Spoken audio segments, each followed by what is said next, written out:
Hey guys, it's your boy Rocco. I wanted to share with you guys a new fitness app that I've been using called MTNTOUGH.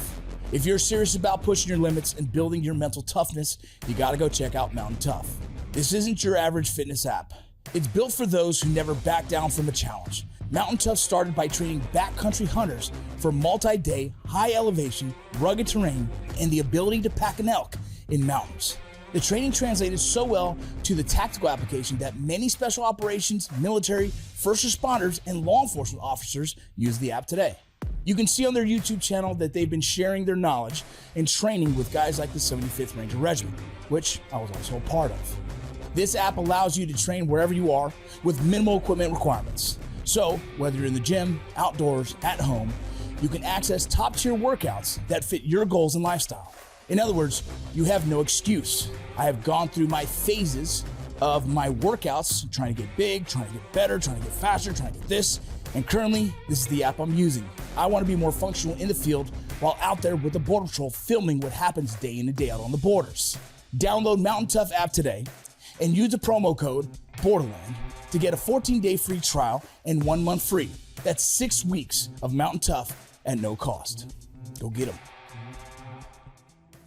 Right now, under Trump, codified under Biden, we have shut down all skilled migration to the United States.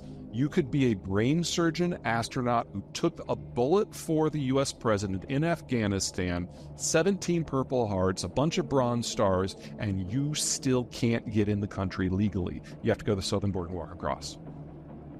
And so by disincentivizing the people that we say we want, we've basically shattered the capacity of law enforcement to even try.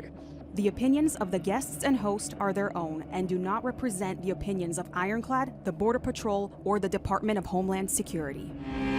We cut through the partisan talking points. We're not interested in perpetuating fear. We're interested in seeking truth, hearing what's really going on America's borderland.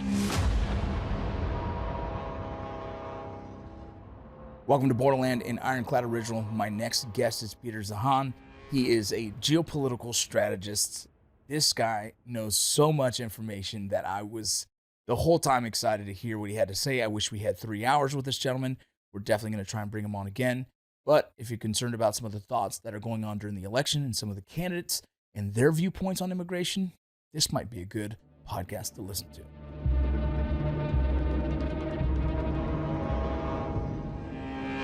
Well, sir, if you don't mind, could you give a brief bio of your background?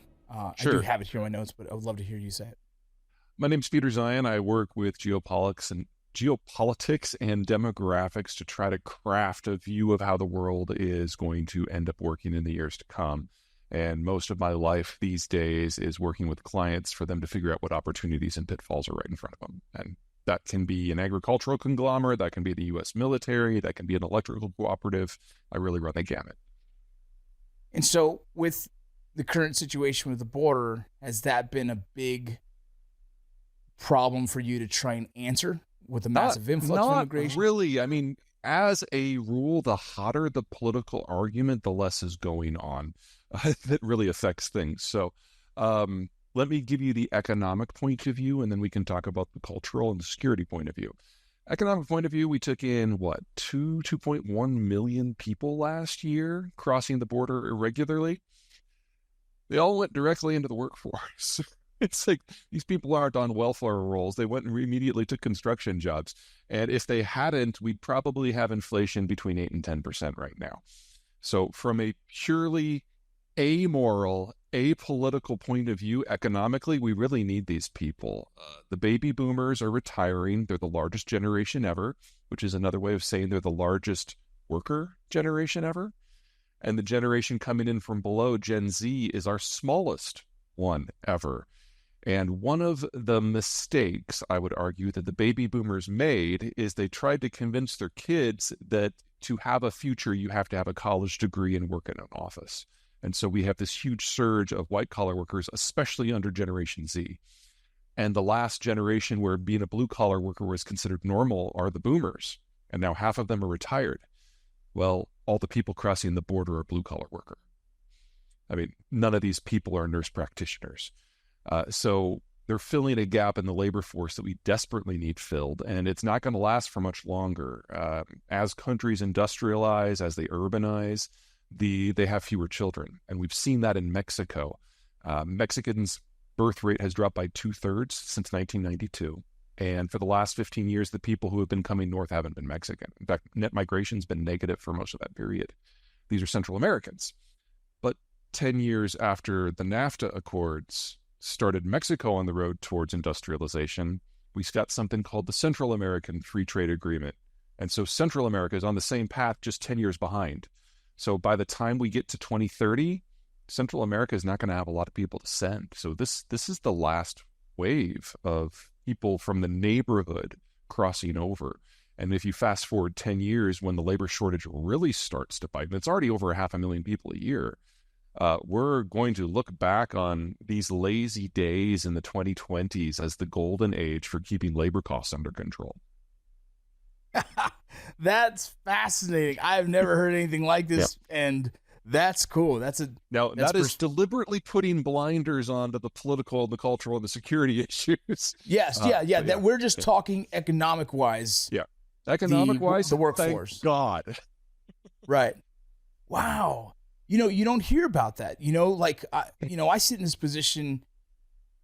I'm finishing up a master's in journalism because I've been like, let's just dig into this journalism stuff more. And as I've gotten into that, you learn that a lot of the journalism original ethics are not really being used currently by the media. They're just kind of leaning really heavy into their agenda, right? Whatever that is. And the reason for that is largely technology. I mean, if you go back to kind of the heyday of what we consider journalism, the 70s and especially the 80s, every office had an editor, every office had a copy editor, every office had stringers, every office had reporters and people to go out and collect the information. But as we got the fax machine, and then email, and then attachments, and then text messages, what they did is they consolidated all the editors into one location. And then everybody on the satellite offices reported in. Well, then they consolidated all the copy editors into one location and had fewer of them, so there were fewer eyes on every story. And then they did away with most of the permanent journalists and just had roving journalists. So especially if you're talking about international coverage, you no longer have several sets of eyes on every potential piece.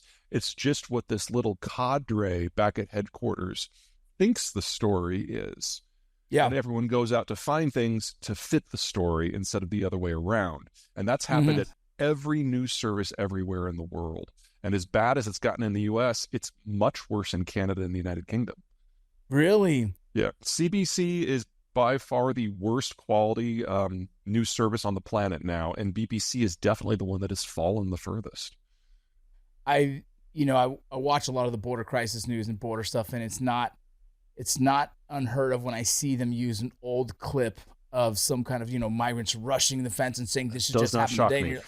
And you're like, wait a minute, no, that was actually last year, but you're using it as the current. And I see it so often, it's crazy to see. Yeah, and you don't ever hear someone talk about the economic, I guess, value of, illegal migration, essentially what's happening right now. And that's pretty interesting. That's fascinating to hear. It's unfortunately, I mean, the flow of people across the southern border has been our single largest input into our population for the last 15, 20 years. And it's been the second largest for almost 50 years at this point. But it's no longer a Mexican story, but it's always been a worker story. Yeah, absolutely. My mother's side of the family, they were migrant workers, and they were, my grandfather would travel via train to different states that, as the season where shifted. The work is. Right. Exactly. I used to live in Texas, so it's kind of funny. So I used to live in Texas, and I have come after 19 years of living in Texas to equate Mexican workers with quality work. It doesn't really matter to me what it is. It's like I've had so many positive experiences. Then I moved to Colorado, and Denver is the whitest place I have ever lived. And I'm from Iowa, so hopefully that has a little bit of an impact. And the difference in the worker culture is shocking from my point of view in terms of the quality, the hours worked, and all that good stuff. So really I'm thrilled that Mexico is America's #1 trading partner. I wish more of them were coming. They're not. Yeah. Yeah, well, right now, currently, the numbers, you have almost every other country coming across right now. And one of the lower numbers is going to be the Mexican citizens who are coming across. Yeah, I mean, there's still a fair number of Mexicans coming, but just as many are going back now. And so there's churn, but the overall headline number is flat to negative now. As for the others, that's a relatively new development. One of the things we're seeing around the world is that whole industrialization, urbanization push, which pushes down your birth rate. Well, if that happened 30 years ago, you're now running out of young people who can potentially walk north. But if it happened 70 years ago, now you're running out of working-aged adults. And so countries around the world are facing some flavor of midterm economic collapse as they just lose workforces. And so the people who have portable degrees are looking for countries that they can land where there's rule of law, where there's a consumption-based economy, where there's a place that they can plug in. And for most people, the United States is at the top of that list. So a lot of the folks that we've seen coming from what consider countries outside of the neighborhood that are now crossing the border are starting to fall into that category. They're still economic migrants, but they're economic migrants with degrees. And you say portable degrees. Is that like medical degree type Medical thing? would be a great example. Computer science is a great one. Something where the limiting factor on your ability to do your job is not necessarily a lot of equipment. It's up here. Yeah. That's fascinating. And so you talked about the economic side of it. You mentioned two others that we're just going to put blinders on for now, but can we talk about those now? Absolutely. Okay. So which one do you want to start with, security or? Well, let's deal with security. Okay.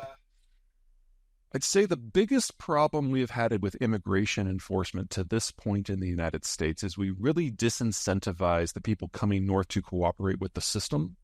And that means they're not in the system, they're not recorded. And so there's always been this vested interest until recently in trying to evade border patrol and law enforcement, which means when they do get north of the border and they do get established in an urban center, they're basically in the underbelly of society. They're in the cash economy, and that makes them very likely to get robbed and makes them very likely to reach out to law enforcement if they're a victim.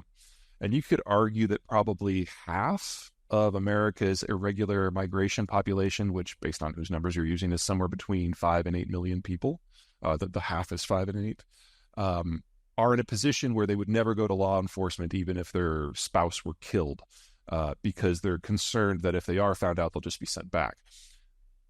That makes them fantastic recruitment targets for organized crime of all flavors. And since the most powerful organized crime groups in the United States today are Hispanic gangs, that's a security problem that we have created that we didn't need to. I'm going to stop you right there real quick because I'm going to jump in that same moment. You have TDA right now in America, right? The Tren de Agua, who's blowing up. But just today, there was a report of 4 of them who have been arrested here in Dallas for kind of a home invasion. But I looked at the photos of all 4 of them, and one of them I was like, yeah, I could probably say that guy. But the other 3 look like these guys are gang members. Like these guys are tied into this criminal organization that doesn't look like it. And it feels like it falls in line with what you're saying is they probably were kind of scooped into the mess of it. But I don't know the specifics of that case, but when you've got a population that's working for cash that can't turn to law enforcement at all, it's very easy to recruit them or at least intimidate and exploit them. Yeah, crazy. And so that's something that we have to pay attention to in America right now because of that. Right now, this is the people who have been here for a few years. So under late Obama, early Trump, kind of in there, we had a change in the type of migrant that was coming in. It used to be people who were coming almost exclusively for economic reasons. They'd cross the border illegally in order to find a job. What's happened more recently is they found that asylum loophole where if they turn themselves over to law enforcement, they get a court date and then they're released. And so they're kind of half in the system. And now we've got this very squishy recent migrant population that has like one toe in the system and one toe out of the system. And it's just this wild kaleidoscope of possibilities. And it's really hard to categorize any of it. And so anyone who wants to pick a fight with anyone else politically on immigration, it's easy to find a case study because there are no neat buckets anymore. And in a political election year, it makes it very, very, very simple to blow every little thing out of proportion. If you're looking for what we need, the term is immigration reform. We haven't had it since the 80s. And the last 3 attempts, we've had a presidential candidate shoot it down because they didn't want to give the person who was in the White House the victory. So we've definitely put partisan politics above fixing this problem. But the idea that a system that was designed by Reagan is still working well, no. Yeah. It's fascinating that you say all that. You're 100% right. And it happens on both sides. I mean, Trump is the one who did it most recently, but Biden did it too. Yeah, and this crazy loophole of an asylum situation has been wild to watch. And the numbers of any of them ever showing up for that court date has been somewhere down to the 3% range of how many people actually. There's no incentive, and right. It's like, especially if you then go to live with somebody who crossed in the old system who might be illegal. A lot of these, after a fashion, are some degree of family reunification migrations. Absolutely. And there's also other loopholes blended into that. So if they marry an American citizen, if they have a child here in America, it becomes, and so that second one doesn't work anymore. Doesn't work anymore. It's like, until we reform DACA, another immigration reform issue, that's in the wind. Right. Yeah. So it's something that Carter did in the 70s, and he's a one-term president who it's been a while, so everyone's kind of like whatever. There were a couple of hurricanes that were hitting Central America like back to back, and so 500,000 people lost their homes. There wasn't food to eat. The farms had been flattened. These were countries that are on the edge anyway, and so they started walking north because they had nothing left. And Carter had the Department of Immigration go down, intercept them in the pass, and just hand out worker permits to everybody. And so basically, you when you get to the States, you contact the person on the card, you pay your taxes, you keep your nose clean, and if at the end of 3 years, you then are presented with a choice. We can fly you home free of charge, you can start the path to citizenship, or you can buy a 1-year extension, renewable, to your worker permit. And so everyone was in the system. Everyone cooperated with law enforcement, and at the end of the day, we got 500,000 citizens out of it. It's difficult to imagine us doing that today. Yeah, it's too logical. What's going on, everybody? I'm Andy Stumpf. And I'm Mike Glover. We have a new show. It's called Focal Point. It is an Ironclad original. And on the show, we dive into the issues going on in our culture to look beyond the headlines and the talking head talking points. It's just not everything is as it appears. For a more nuanced perspective on what's actually going on. These guys are coming in. You have no choice. This is what's going to happen, and clean up the mess. You can subscribe to Focal Point on YouTube at This Is Ironclad or wherever you get your podcasts. There's a lot of, currently the two political parties going, for the presidency, and, they both kind of have different viewpoints on immigration. And one of the ones that they keep talking about is a mass deportation that potentially Trump would want to do. Don't know if that's necessarily true or not. Either way, I keep thinking, like, why wouldn't we do what essentially in the Reagan era did, where we kind of allowed them to stay? Like, hey, identify some who sort you of are. amnesty. Yeah, some sort of amnesty again. Wouldn't that probably be the better situation so we can identify people it's the here? Simplest. The danger of that, if you do an amnesty without reforming the system, yes, you bring people in from the cold. Yes, you give them documentation. They no longer have an incentive to cooperate with illicit activities. That's all true. The downside, though, is by having irregular amnesties, everyone who might walk here just thinks that's how it's going to be. And there's no incentive then to cooperate when you arrive the first time. And what we really need to do, both to regularize our social spending, whether it's on education or healthcare, is, we need to know where the people are. And then, of course, the tax-based situation, they need to pay taxes. And the only way you can get that done is if you fix this at the border. So you have to get people to cooperate at that point. Let me give you something that the Democrats get absolutely wrong, and then something the Republicans get absolutely wrong. The Democrats seem to be of this belief, and a lot of people who aren't Democrats think it too, is that the illegals will definitely vote Democrat. Well, that's just stupid. I mean, number one, if you're illegal, you can't vote. I know that's like big part of the political discussion these days, but it's never happened. Not in any numbers that have ever changed a race. And more importantly, most of the people, if not all, coming in from Central America and Mexico are Hispanic, and they're social conservatives, and they're Catholic. And second, third, fourth, fifth generation Hispanic Americans are overwhelmingly Republican because of those factors. So the idea that the Democrats see this as a vote bank, if the Democrats really do see it as a vote bank, is just idiotic. They vote for the other side. In fact, Hispanic Americans tend to be the group that is most opposed to migration in general. They want the door to close behind them.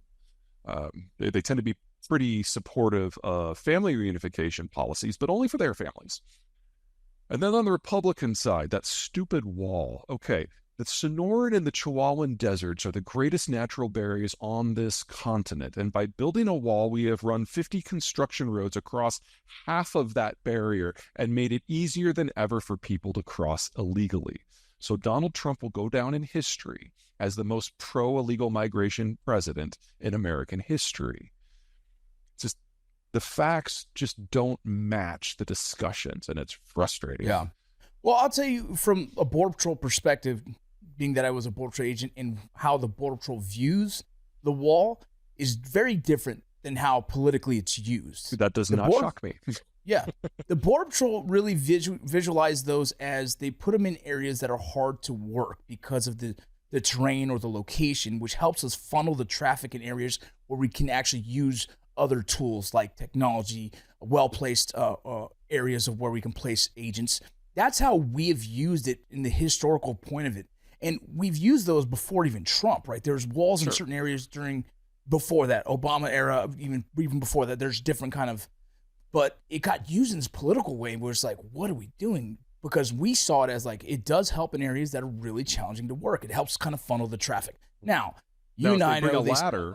Right. Well, that's my point. They go up and over, they use a construction road, and they're good to go. Correct. Right. Exactly. So it does create, and I never thought about that, but it does create, there is construction roads. Now there's all these improved roads to get to these areas, so which makes it probably easier means of travel after.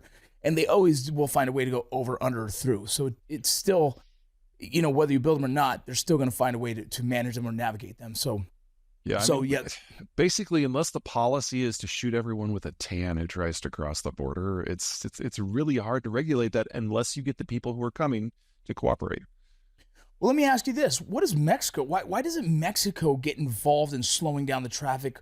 Or why don't they take a step in like, hey, we want to stop the drugs, the illicit drugs. We want to stop this illegal traffic from coming across because it's... Okay, so a lot has changed in the last 4 years in Mexico. Let's start with the first thing. Mexico's now a net destination country for migration. So when Canada, the United States, and Mexico get together to talk about migration issues, the tone and the substance of those talks has changed quite a bit, because Mexico is now not just a transit state, it's also a destination state.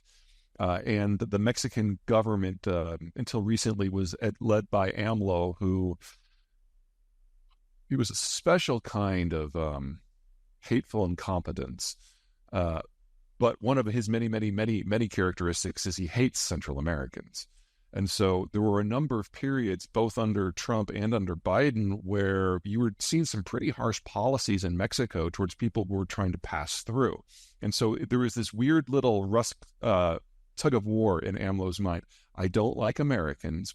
I don't like Central Americans. Who do I want to work against today? So if relations with the United States were okay, he'd pick up the Central Americans, drop them back on the southern side of his southern border. And if relations with the Americans were not going well, he'd encourage them to pass through. And so it's been this weird mix. That's on the government side. On the drug side, it's gotten really bad. Okay, so we're used to cocaine, right? I mean, I'm not saying you do cocaine. I'm not saying anyone should do cocaine. Retract that statement. Yeah. No. Okay. Yeah. It's like, but the production cycle and the transport cycle, we know, you start in Bolivia or Colombia, you grow the stuff, you process it, you get the white powder, you ship that to Central America, it follows on land up through Mexico, all the mountain passes, eventually getting to the U.S. border. It's a long, convoluted supply chain that involves thousands of people for each couple of kilos that are involved. And so it's about 8 man-hours all in just to produce this stuff before you start shipping and smuggling it. Well, about 3 years ago, organized crime groups in Mexico really discovered fentanyl. And fentanyl doesn't require any acreage. Doesn't require any growing or drying. There's a lab process, but that can be done by 3 Kramer quality lab techs in like 6 days to get a kilo of stuff.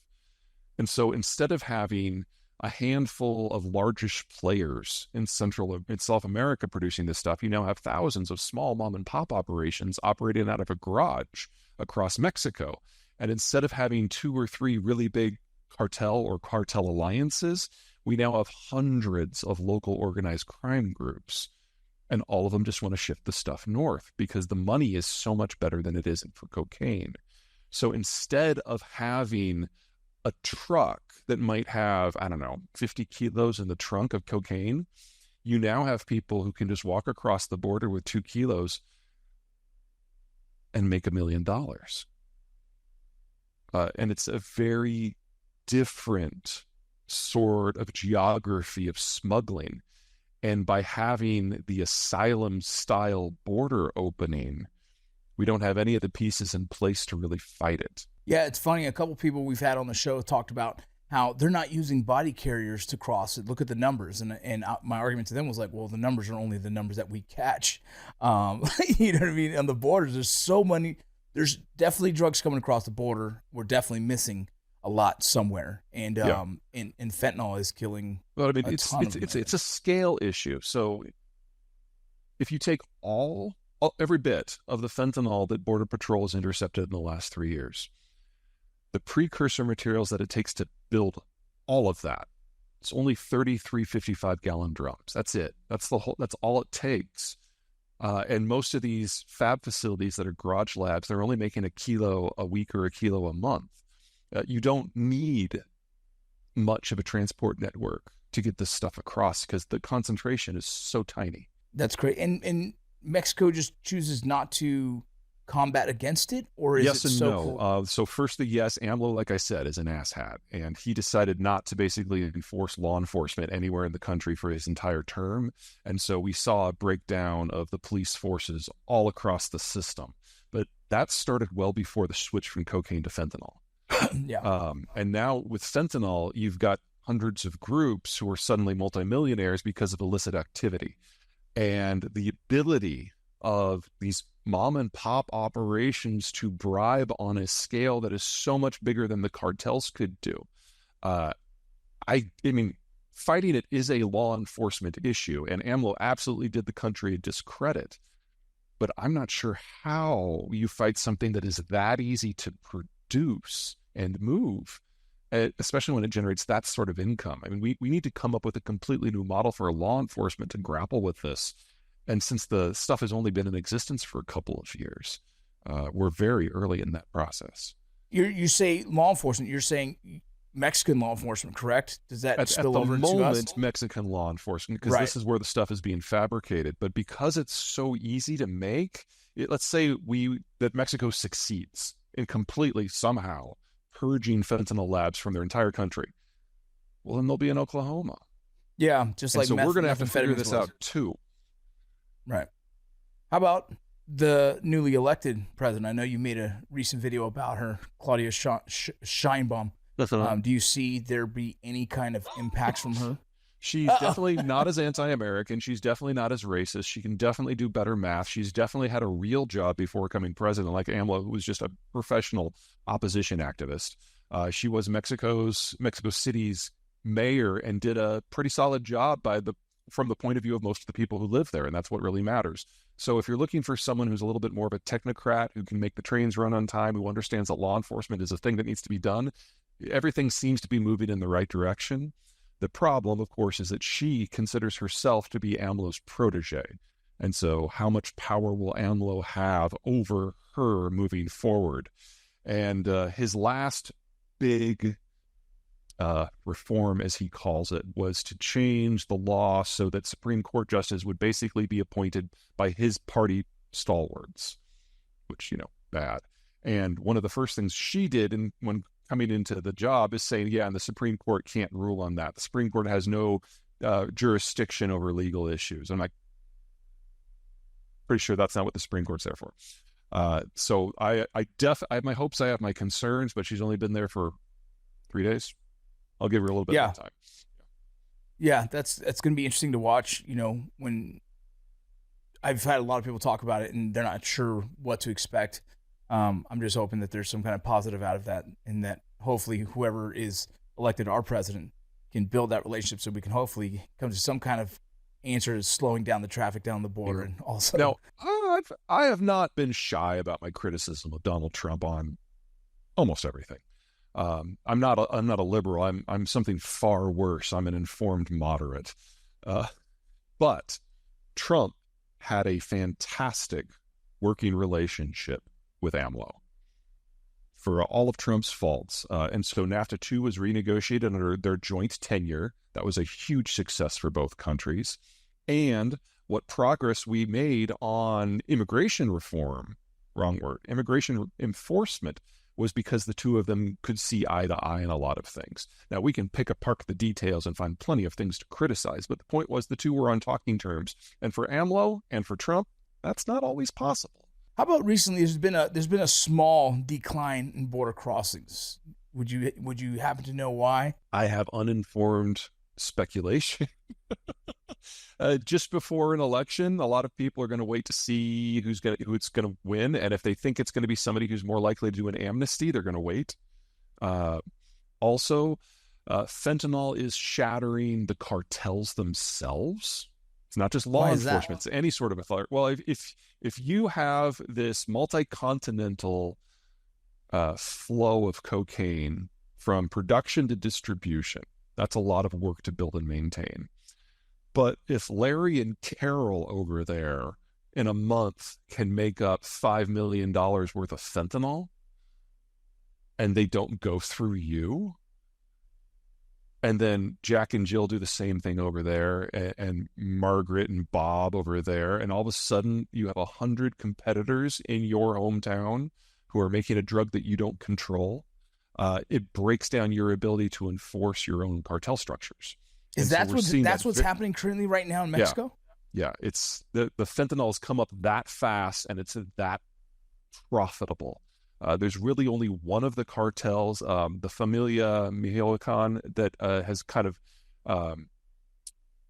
the family broke down during the cartel wars a few years ago, but then when fentanyl popped up, they just exploded back onto the scene. They control most of a port. They're able to get precursors in really easy, and they've basically actually built industrial scale production facilities of fentanyl. But all the rest of the fentanyl is coming from these very small players. And so you may remember that about a year ago, the Sinaloa cartel said, we're not going to get into fentanyl. I'm not saying I believe them, but it was as much about denying the competition the field as anything else. Oh, interesting. They're going through some stuff right now too. Yeah, I mean, organized crime is still a kind of business. Oh my goodness, this is crazy. And I know I have to be respectful for your time. I'm just trying to find the questions that I just really want to have answers to. Kamala Harris, in recent interviews, they asked what would she change, and she really hasn't mentioned much about the border change, and that becomes a bit of a concern for me. The story of that is kind of funny. Vice presidents only have as much authority as the president gives them and as the president's staff gives them. And so in the last 30 years, we've only had one VP, Dick Cheney, where the president forced his staff to elevate the VP to a position of policymaking. So when Biden came in and he was talking about himself being a transitional figure, Harris was there as the potential heir apparent. And so she was at his right hand in every press conference, in every meeting. And after about 6 months, Joe Biden's staff got kind of pissed off because they wanted to be the heir apparent. So they convinced Joe Biden to send her to the border to take care of that, knowing that she would fail, because without congressional action, it's not a solvable problem. And so she went there, she failed, like they hoped that she would, and then we didn't hear from her for 2.5 years. It's so crazy. Yeah. So I don't know. Personally, right now, it's kind of hard to understand what's going to happen with this border depending on who's elected. If Kamala Harris, is she going to implement something new that hopefully slows that? We don't know that, right? Because she also hasn't spoke on that. So it makes it challenging to understand. Yeah, no, absolutely. I mean, she, unlike Trump, unlike Obama, unlike Biden, she actually did have a big girl job before she was in the White House. She was a prosecutor. So we know she knows how certain parts of the system, especially with criminal justice, work. All the other three, we got a reality TV star who was a marketer and two senators who had never been in charge of anything. So when she stepped into the White House for the first time, she was the only one with some framework for how the world actually worked. Whether that's enough, open question. But aside from knowing her prosecutor background, she is a complete unknown. You should ignore everything that she says because she's just coming up with it in the last few weeks. And there's nothing there that we can believe in or trust. Donald Trump has a record you can judge. And on the border, it's horrific because it established this system where people can basically just walk north. And then he also prevented Congress from doing immigration reform. So, I mean, I'm a political independent. Do I want the complete unknown or the known that's a disaster? And I'm like, oh. Yeah, it's a tough one. I want whoever's going to stop the massive influx.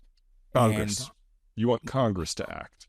I want Congress to act. Yes. Wouldn't that be Let me nice? ask you this.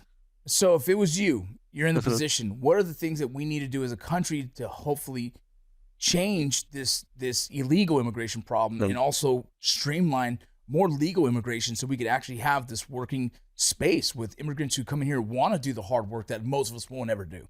But we can pick some best lessons from what some other countries have done and adapt it to our situation. I mean, ours from a law enforcement situation is more of a challenge than most countries just because the border is so large and our population is so large. So you don't want to pick up a carbon copy and drop it in. But step one, you have to make sure that most of the migrants, if not all of the migrants, want to cooperate with the system. And having a relatively open border where everybody gets registered and permitted is very important to that process. These people aren't coming here for the most part to cause trouble. They're coming here because there's rule of law here. There isn't back home. There are job opportunities here. There aren't back home. Those are the two things they want. And if we can get them to cooperate with law enforcement, then the rule of law part even becomes more robust for them.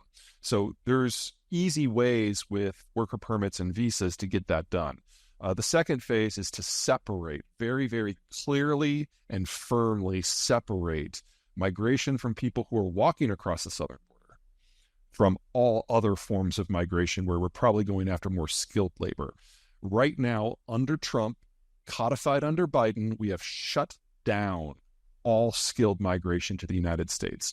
You could be a brain surgeon astronaut who took a bullet for the U.S. president in Afghanistan, 17 Purple Hearts, a bunch of Bronze Stars, and you still can't get in the country legally. You have to go to the southern border and walk across.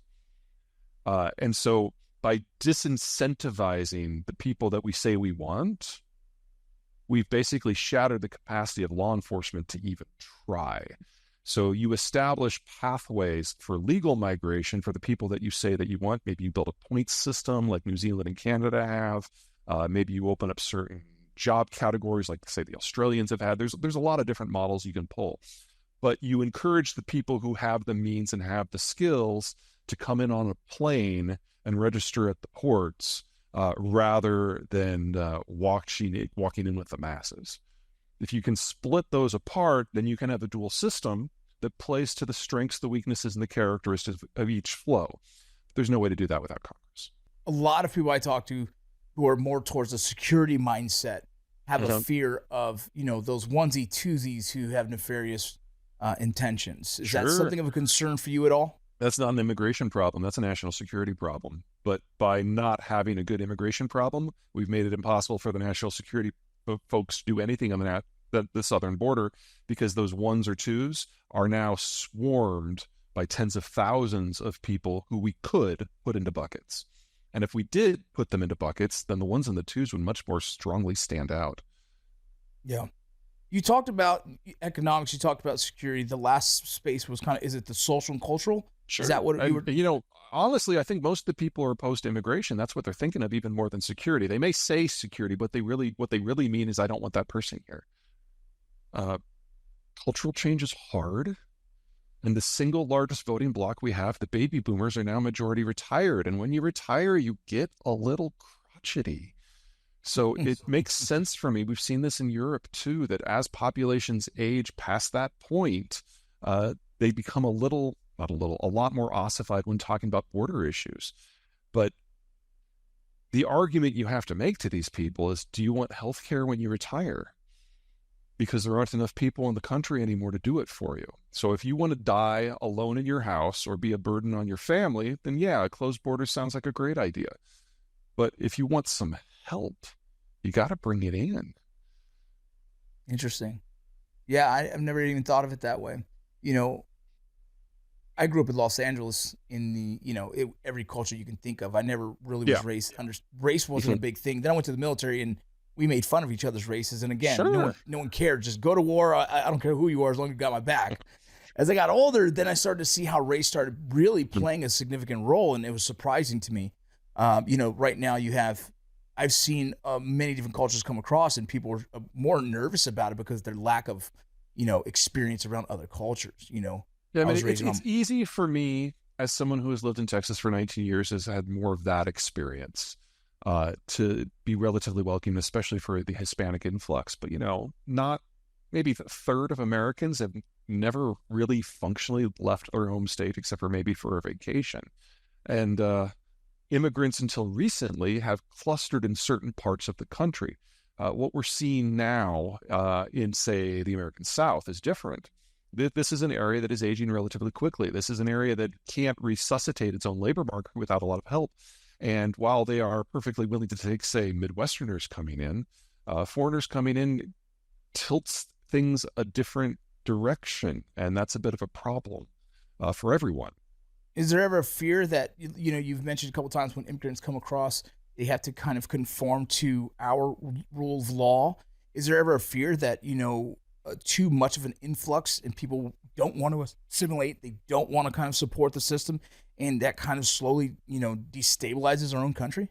That's the Canada problem. So in Canada, they have a much wider open door, but they allow and even to a degree encourage everyone who's coming in from a certain country or certain ethnic group to move to where that ethnic group already has a bit of a concentration.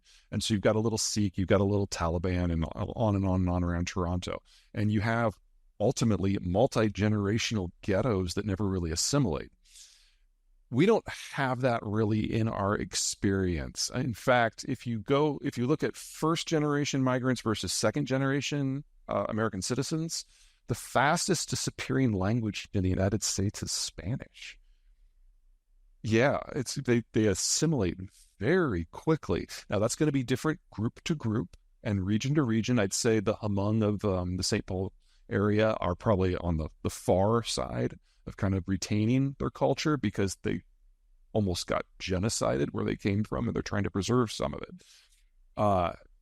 But as a rule, if you can wait a generation, the language that is imported largely disappears. A lot of the cultural stuff gets sanded down very quickly. America is the best country in human history for doing that. But it takes a generation, and if you're already 60, you're not going to live to see that. I can understand why it's spooky. In my own household, I wasn't raised speaking Spanish, but my parents spoke Spanish to each other. Uh-huh. I never taught my kids Spanish because I didn't really know Spanish. My wife understands Spanish fluently, but doesn't speak it. And so now we're in an era where I'm trying to teach my younger kids Spanish because I'm like, no, trust me, you need this. You're a bunch of gringos. Yeah, they call us no sabos, or they call it coconuts, everything you can think of. Mm-hmm. But the one thing we uphold in our house is still our culture by cooking, Mm-hmm. music, the different cultural things that I've retained from my mother, my grandparents, and my wife as well. But, it's fascinating to think that, could this country be destabilized because of the lack of assimilation? If you look at the settler states, and there's 4 of us, Australia, Canada, New Zealand, and Canada, the United States, Australia, New Zealand, those 4. That has not proven true. And we are not the country that has had the biggest immigration surge. The danger with the way we handle migration is we ebb and flow. And so like right now we're having a nativist moment, but if you go back 20 years, we were having a very internationalist moment. And so we get these big surges and then we take a break and then another big surge. And it guarantees that we're always going to have this shock. And then we dial back and then we're like, oh, we're okay. And then we have another shock. Whereas in, say, like New Zealand, it's a lot more regular. Granted, you can't walk to New Zealand. but it becomes more of a steady trickle. Cultures change, cultures evolve, and people coming in and joining the culture are one of many ways that those evolutions can happen. But there's always going to be people who want it to go faster, and there's always going to be people who want it to go slower. And you know what we call that? Politics. Crazy. Any final thoughts? I honestly have been enlightened this whole time. I know I love it. Any final thoughts? Yeah, two. Number one, we're going to be okay. We've been through this before. We'll get through this again. And then second, the next big wave of migration probably isn't going to be from the southern border. That's not because I think Congress is going to magically fix all these things, although I do have some hopes for the next couple of Congresses as our political situation continues to evolve. But we're looking at a lot of countries around the world breaking over the next 10 years, unless something really dramatic changes. And that includes China, and that includes Germany. And so we're going to be having a surge of people around the world with portable degrees and a suitcase full of cash looking for a place to land. And you mentioned earlier the non-Hispanic ethnicities that had started to come across the border. We're seeing the very early stages of that. But it's going to be the greatest flow of skilled labor in the history of the world. We're talking about probably upwards of 250 million people trying to find a new home. And we're going to get as many of them as we're willing to take. Is that a good thing for us? From an economic point of view, from a skills point of view, it's brilliant. I mean, it costs us $150,000 to put one kid through K through 12. If another country is willing to pay for that and college and grad school, great. It's like we get all the benefits and we don't have to pay any of the costs. And because these are people who want to be citizens and have proper jobs from the way that Americans define that term, they're going to want to do it the legal way. It's like you're not going to have a bootleg neurosurgeon staggering across the border at El Paso. No. These are people who want to join the system. We have to figure out a way to bring them in. Peter, I appreciate everything. This was great. Honestly, I loved it. I hope we can do it again because I feel like I can talk for another 2 hours. Well, there's a lot going on in the world right now. That's not the challenge. Yeah. Thank you for listening to Borderland and Ironclad Original. Don't forget to tell your friends, share, and until next time, be safe out there.